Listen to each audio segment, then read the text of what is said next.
శ్రీ మహాగణాధిపతయే నమ. శ్రీమాత్రే నమ. శ్రీ గురు దత్తాత్రేయాయ నమ. ఆధ్యాత్మిక భక్తులందరికీ నమస్సుమాంజలి. ఇప్పుడు మనం 3వ రోజు పారాయణ ప్రారంభిద్దాం. సిద్ధుడు గురుచరిత్రను చెప్పడం కొనసాగిస్తున్నాడు. నామధారకుడు భక్తి శ్రద్ధలతో వింటున్నాడు. తరువాత శ్రీగురుడు గంధర్వపురానికి వచ్చి నివసించాడు. ఆ గ్రామంలో కొన్ని బ్రాహ్మణ కుటుంబాలు ఉండేవి. శ్రీగురుడు వాళ్ళ ఇళ్లకు భిక్షకు వెళ్ళేవాడు. ఆ ఊళ్ళో ఒక పేద బ్రాహ్మణ దంపతులు ఉండేవారు. వాళ్ళ దగ్గర ఒక ముసలి గేదె ఉండేది. గ్రామస్తులు దాన్ని ఇసుక మోయటానికి ఉపయోగించేవారు. శ్రీగురుడు వీరింటికి భిక్షకు వెళ్తుండేవాడు. కొంతమంది అది చూసి, మేము ఇంతమంది ధనవంతులు ఉండగా శ్రీగురుడు ఆ పేద బ్రాహ్మణుడి ఇంటికే వెళ్ళాలా అని ఆశ్చర్యపడేవారు. ఒకరోజు శ్రీగురుడు ఆ పేద బ్రాహ్మణుడి ఇంటికి భిక్షకు వెళ్ళాడు. అప్పుడు ఆ బ్రాహ్మణుడు భిక్ష కోసం బయటికి వెళ్ళి ఉన్నాడు. శ్రీగురుడు బయట నిలబడి భిక్ష అడిగాడు. అప్పుడు ఆ బ్రాహ్మణి నమస్కరించి, నా భర్త బయటికి వెళ్ళారు, మీరు వచ్చి కూర్చోండి అనింది. అప్పుడు శ్రీగురుడు, నీ భర్త వచ్చేదాకా ఆగలేము, బయట గేదె ఉన్నది కదా, దాని పాలు ఇచ్చినా సరిపోతుంది అన్నాడు. అప్పుడు బ్రాహ్మణి, అది చూలు కట్టలేదు, పైగా ముసలిదైపోయింది, కాబట్టి పాలు ఉండవు అంది. అప్పుడు స్వామివారు, పోనీ ఒకసారి పితికి చూడు అన్నారు. అప్పుడు బ్రాహ్మణి గేదె వద్దకు పాత్ర తీసుకువెళ్ళి పాలు పితకడం ప్రారంభించింది. ఆశ్చర్యంగా పాత్ర నిండా పాలు వచ్చాయి. బ్రాహ్మణి సంతోషించి, ఇది శ్రీగురుని మహిమేనని ఆ పాలను కాచి స్వామివారికి ఇచ్చింది. శ్రీగురుడు పాలు తాగి ఆశీర్వదించి వెళ్ళిపోయాడు. సిద్ధుడు నామధారకుడికి ఇంకా చెప్తున్నాడు. వట్టిపోయిన గేదె పాలిచ్చిన సంగతి ఆ ఊళ్ళో అందరికీ తెలిసి అందరూ ఆశ్చర్యపోయారు. ఈ విషయం ఆ నగరాన్ని పాలించే రాజుకు తెలిసి తానే స్వయంగా వచ్చి శ్రీగురునికి నమస్కరించి, మీరు వచ్చి గంధర్వపురంలోనే ఉండండి, మీకు ఆశ్రమం ఏర్పాటు చేస్తాను అన్నారు. స్వామివారికి కూడా రాజు కోరిక నచ్చి రాజు తెచ్చిన పల్లకీలో గంధర్వపురం బయలుదేరాడు. ఊరేగింపు గంధర్వపురం దగ్గరికి వచ్చింది. అక్కడ ఒక పెద్ద రావి చెట్టు ఉంది. దాని మీద ఒక బ్రహ్మరాక్షసుడు ఉండేవాడు. అతడు అక్కడ వచ్చిన వాళ్ళందరినీ కూడా చంపి తినేసేవాడు. పల్లకి చెట్టు దగ్గరికి రాగానే రాక్షసుడు శ్రీగురునికి నమస్కరించి తనను రక్షించమని వేడుకొన్నాడు. స్వామివారు రాక్షసుని తలపై చేయి పెట్టి ఆశీర్వదించాడు. వెంటనే రాక్షసుడు మామూలు మనిషిగా మారిపోయాడు. అప్పుడు స్వామివారు అతనితో, నాయనా, నీవు సంగమానికి వెళ్ళి స్నానం చెయ్యి, నీ పాపం నశిస్తుందని చెప్పాడు. ఆ రాక్షసుడు అలాగేనని సంగమానికి వెళ్ళి స్నానం చేసి ముక్తి పొందాడు. అప్పుడు రాజు అక్కడే ఒక ఇంటిని ఆశ్రమంగా మార్చి స్వామివారికి ఇచ్చాడు అని చెప్పాడు సిద్ధుడు. నామధారకుడు ఉత్సాహంగా, శ్రీగురుడు ఇంకా ఏమి మహిమలు చూపించాడు అని అడిగాడు. సిద్ధుడు మళ్ళీ చెప్పడం మొదలుపెట్టాడు. గంధర్వపురానికి దగ్గరలో కుమస్సి అనే గ్రామం ఉంది. అక్కడ త్రివిక్రమ భారతి అనే సన్యాసి ఉండేవాడు. అతడు నరసింహస్వామి భక్తుడు. శ్రీగురుని గురించి విని ఈ సన్యాసి అలంకార ప్రియుడు, పలకీలలో తిరుగుతున్నాడు అనుకున్నాడు. అప్పుడు రాజు శ్రీగురునితో, త్రివిక్రమ భారతి మిమ్మల్ని విమర్శిస్తుంటే మీరు ఊరుకున్నారేమి అని అడిగాడు. అప్పుడు శ్రీగురుడు కుమసి గ్రామానికి రాజలాంఛనాలతో బయలుదేరాడు. ఆ సమయంలో త్రివిక్రమ భారతి పూజ చేస్తున్నాడు. కానీ ఆ రోజు అతనికి నరసింహస్వామి కనిపించక శ్రీగురుడే కనిపించాడు. అప్పుడు శ్రీగురుడు త్రివిక్రమ భారతితో, నేను నది ఒడ్డున ఉన్నాను, వచ్చి నన్ను దర్శించుకో అని చెప్పాడు. త్రివిక్రమ భారతి నది ఒడ్డుకు వచ్చాడు. శ్రీగురుడు అక్కడ కనిపించేసరికి సాష్టాంగపడి నమస్కరించాడు. వెంటనే రాజు అతని పరివారం కూడా సన్యాసుల్లాగానే కనిపించారు.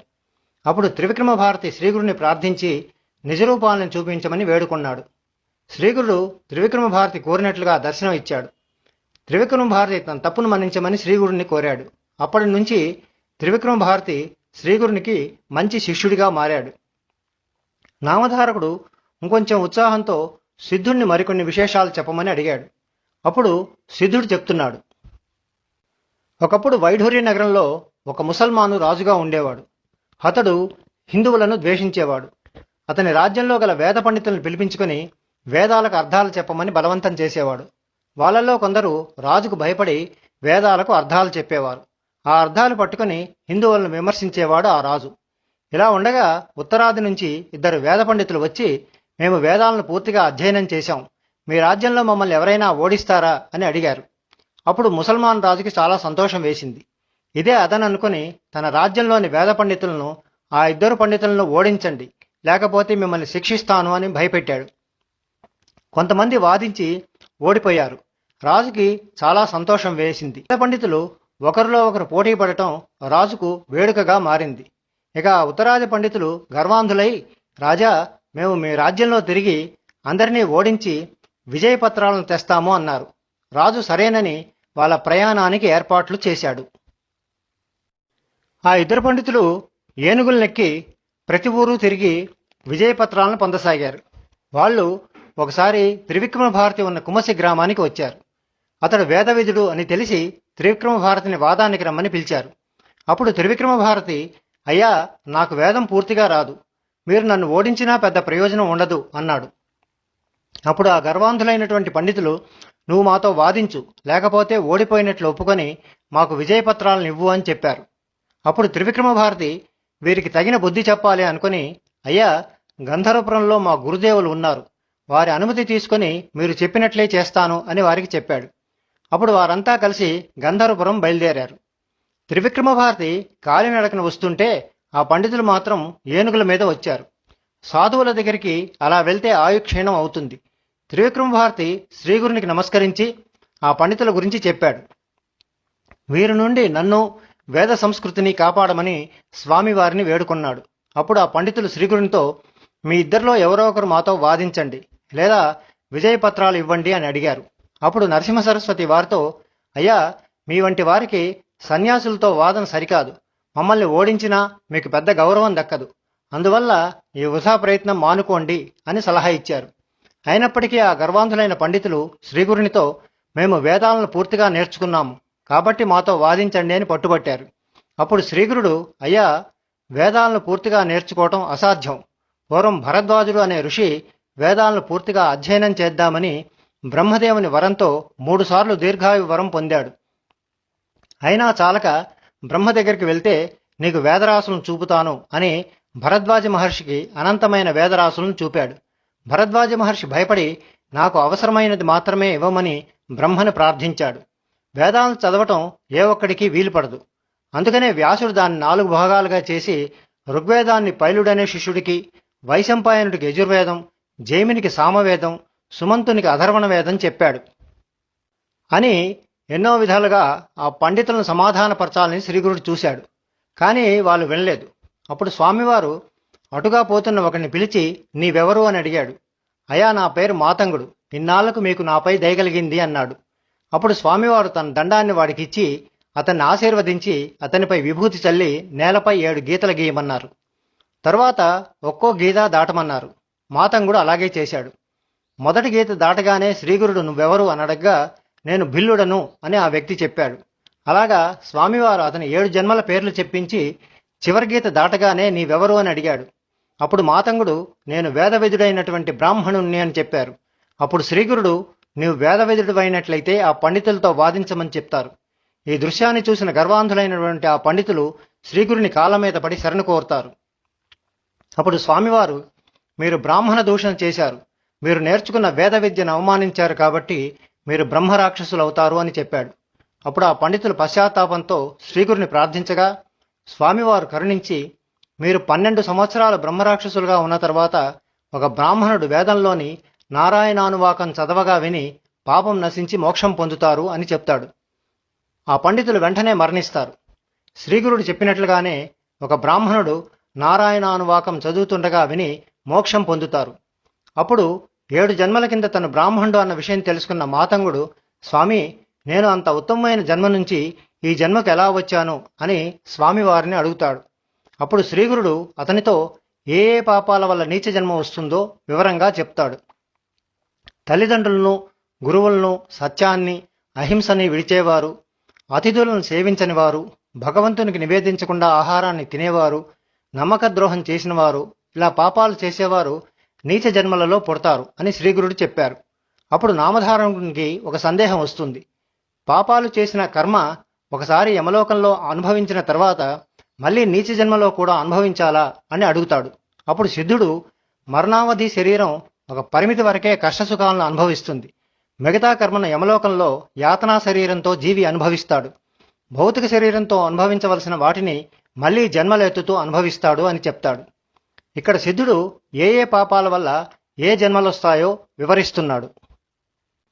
గురుద్రోహి బ్రహ్మరాక్షసుడవుతాడు. అతిథికి పెట్టకుండా భోజనం చేస్తే కోడిగాను, ఫలాల్ని దొంగిలిస్తే కోతిగాను, ధాన్యం దొంగతనం చేస్తే మిడతగాను, మంత్రరహితంగా భుజిస్తే కాకిగాను, మిత్రద్రోహి గ్రద్దగాను జన్మిస్తారు అని సిద్ధుడు చెప్తాడు. అలాగే పాపాలను పోగొట్టుకోవటానికి గోదానం, సువర్ణదానం చెయ్యాలి. చాంద్రాయణ వ్రతం చేయటం వల్ల, తీర్థయాత్రలు చేయటం వల్ల పాపాలు నశిస్తాయని సిద్ధుడు చెప్తాడు. అప్పుడు మాతంగుడు శ్రీగురునితో, స్వామి, నేను పూర్వజన్మలో బ్రాహ్మణుడు కాబట్టి నేను ఇంక ఇంటికి పోను, నన్ను మళ్ళీ ఈ జన్మలో విప్రుడిగా మార్చమని కోరతాడు. శ్రీగురుడు అది సాధ్యం కాదు అంటాడు. కానీ మాతంగుడు పట్టుబట్టడంతో శ్రీగురుడు మాతంగుడికి విశ్వామిత్రుడి కథ చెప్తారు. విశ్వామిత్రుడు తను బ్రహ్మర్షి అనిపించుకోవటానికి చాలా సంవత్సరాలు తపస్సు చేసి తనను బ్రహ్మర్షిగా మార్చమని దేవతలను కోరాడు. అప్పుడు దేవతలు, అది మాకు సాధ్యం కాదు, నీవు వశిష్ఠుని దగ్గరికి వెళ్ళమని చెప్తారు. విశ్వామిత్రుడు వశిష్ఠుని దగ్గరికి వచ్చి బ్రహ్మర్షిని చేయమని కోరగా వశిష్ఠుడు సాధ్యం కాదంటాడు. విశ్వామిత్రుడు కోపించి వశిష్ఠుని 9 కొడుకుల్ని సంహరిస్తాడు. అయినా వశిష్ఠుడు అంగీకరించడు. అప్పుడు విశ్వామిత్రుడు వశిష్ఠుని పాదాల మీద పడగా, నీవు ఈ శరీరంతో బ్రహ్మర్షివి కాలేవు, కాబట్టి సూర్యకిరణాలతో నీ శరీరాన్ని దగ్ధం చేసి కొత్త శరీరం సంపాదించు అని చెప్తాడు. విశ్వామిత్రుడు ఆ విధంగా చేసిన వెంటనే వశిష్ఠుడు విశ్వామిత్రుడిని బ్రహ్మర్షివయ్యావని దీవిస్తాడు. ఈ కథ చెప్పి శ్రీగురుడు మాతంగుడితో, నీవు ఆ విధంగా చేయకుండా బ్రాహ్మణుడివి కాలేవు అని చెప్తారు. ఈలోగా మాతంగుని భార్యాబిడ్డలు వచ్చి మాతంగుడిని ఇంటికి రమ్మంటారు. కానీ మాతంగుడు ఇంటికి వెళ్ళడు. అప్పుడు మాతంగుడి భార్య శ్రీగురుని ప్రార్థిస్తుంది. శ్రీగురుడు వెంటనే ఆ ఊర్లో వాణిజ్యం చేసుకుంటున్న ఒక పిసినారి బ్రాహ్మణుని తీసుకువచ్చి అతని చేత మాతంగుడిపై నీళ్లు పోయిస్తాడు. అప్పుడు మాతంగుడికి ఉన్న విభూతి చెరిగిపోయి మళ్ళీ మామూలు మాతంగుడిగా మారి భార్యాబిడ్డలతో కలిసి ఇంటికి వెళ్తాడు. ఇది చూసిన త్రివిక్రమ భారతి శ్రీగురునితో, మాతంగుడికి పూర్వజన్మ స్పృహ ఎలా పోయింది అని అడుగుతాడు. అప్పుడు శ్రీగురుడు మాతంగుడికి ఉన్న భస్మం పోగానే అతడి పూర్వజన్మ స్మృతి పోయింది అని భస్మ మహత్యం గురించి వివరిస్తాడు. పూర్వం వామదేవుడు అనేటువంటి ఒక ముని ఉండేవాడు. ఆ ముని జీవన్ముక్తుడై ఆనందంగా ఉండేవాడు. ఒకసారి ఆ ముని ఒక అరణ్యంలో తిరుగుతుండగా ఒక బ్రహ్మరాక్షసుడు ఈ మునిని చూసి మింగటానికి మీదికి వస్తాడు. వామదేవుని శరీరంపై ఉన్న భస్మం ఆ రాక్షసుడి మీద పడి ఆ రాక్షసునికి పూర్వజన్మతుంది. అప్పుడు ఆ రాక్షసుడు ముని పాదాల మీద పడి, నా పాపాలన్నీ తొలగిపోయాయి, నన్ను రక్షించు అని వేడుకున్నాడు. వామదేవుడు ఆ రాక్షసునితో, నువ్వు ఎవరు అని అడుగుతాడు. అందుకు ఆ రాక్షసుడు, నేను పూర్వజన్మలో దుర్జయుడు అనే రాజును. అప్పుడు ఎన్నో పాపాలు చేశాను, ఎందరో స్త్రీలను బలాత్కారం చేశాను. వాళ్ళందరూ కలిసి నాకు శాపం ఇచ్చారు. దాని ఫలితంగా నాకు క్షయరోగం వచ్చింది. శత్రురాజులు నా రాజ్యాన్ని ఆక్రమించుకున్నారు. తరువాత నేను చనిపోయి ఎన్నో జన్మలెత్తాను. చివరికి ఇలా బ్రహ్మరాక్షసునిగా మారాను అని చెప్పాడు. మిమ్మల్ని తాకినంత మాత్రాన్నే నాకు శాప విమోచన కల్పించారు అని వామదేవుడికి చెప్పాడు. అప్పుడు వామదేవుడు, ఇది నా గొప్పతనం కాదు, భస్మ మహత్యం అని భస్మ మహత్యాన్ని గురించి రాక్షసుడికి ఒక కథ చెప్పాడు. పూర్వం ఒక దురాచారుడైన బ్రాహ్మణుడు, అతడు ఒక వేశ్యను చేరదీశాడు. అందుకు గ్రామస్తులు అతన్ని ఊళ్ళో నుంచి వెలివేశారు. ఒకసారి ఆ బ్రాహ్మణుడు వేశ్య దగ్గరికి వెళ్ళగా ఆమె ప్రియుడు ఈ బ్రాహ్మణుని చితకబాది ఊరి బయట పడేస్తాడు. అతన్ని శవమనుకొని ఒక బూడిదలో పడుకున్న కుక్క వాసన చూస్తుంది. ఆ కుక్కకు ఉన్న బూడిద ఈ బ్రాహ్మణుడి మీద పడుతుంది. ఆ బ్రాహ్మణుడు చనిపోతాడు. అతన్ని తీసుకుపోవటానికి యమదూతలు రాగా వారిని అడ్డగించి శివదూతలు అతన్ని కైలాసానికి తీసుకెళ్తారు. దానికి కారణం ఆ బ్రాహ్మణుడి శరీరంపై ఉన్న విభూతే. కనుక, ఓ రాక్షసుడా, నేను విభూతి ధరిస్తాను అని వామదేవుడు రాక్షసుడికి చెప్పాడు. అప్పుడు రాక్షసుడు వామదేవునితో భస్మం ఎలా ధరించాలో చెప్పమని అడుగుతాడు. అప్పుడు వామదేవుడు ఆవు పేడతో పిడకలు చేసి వాటిని హోమం చేసి అందులో వచ్చిన భస్మాన్ని ధరించాలి అని చెప్పి రాక్షసుని కొంచెం భస్మం ఇస్తాడు. రాక్షసుడు నమస్కరించి వెళ్ళిపోతాడు అని శ్రీగురుడు భస్మ మహత్యం గురించి త్రివిక్రమ భారత్తో చెప్తాడు. ఈ కథతో 3వ రోజు గురుచరిత్ర పారాయణ పూర్తయింది. మళ్ళీ రేపు 4వ రోజు పారాయణలో కలుసుకుందాం.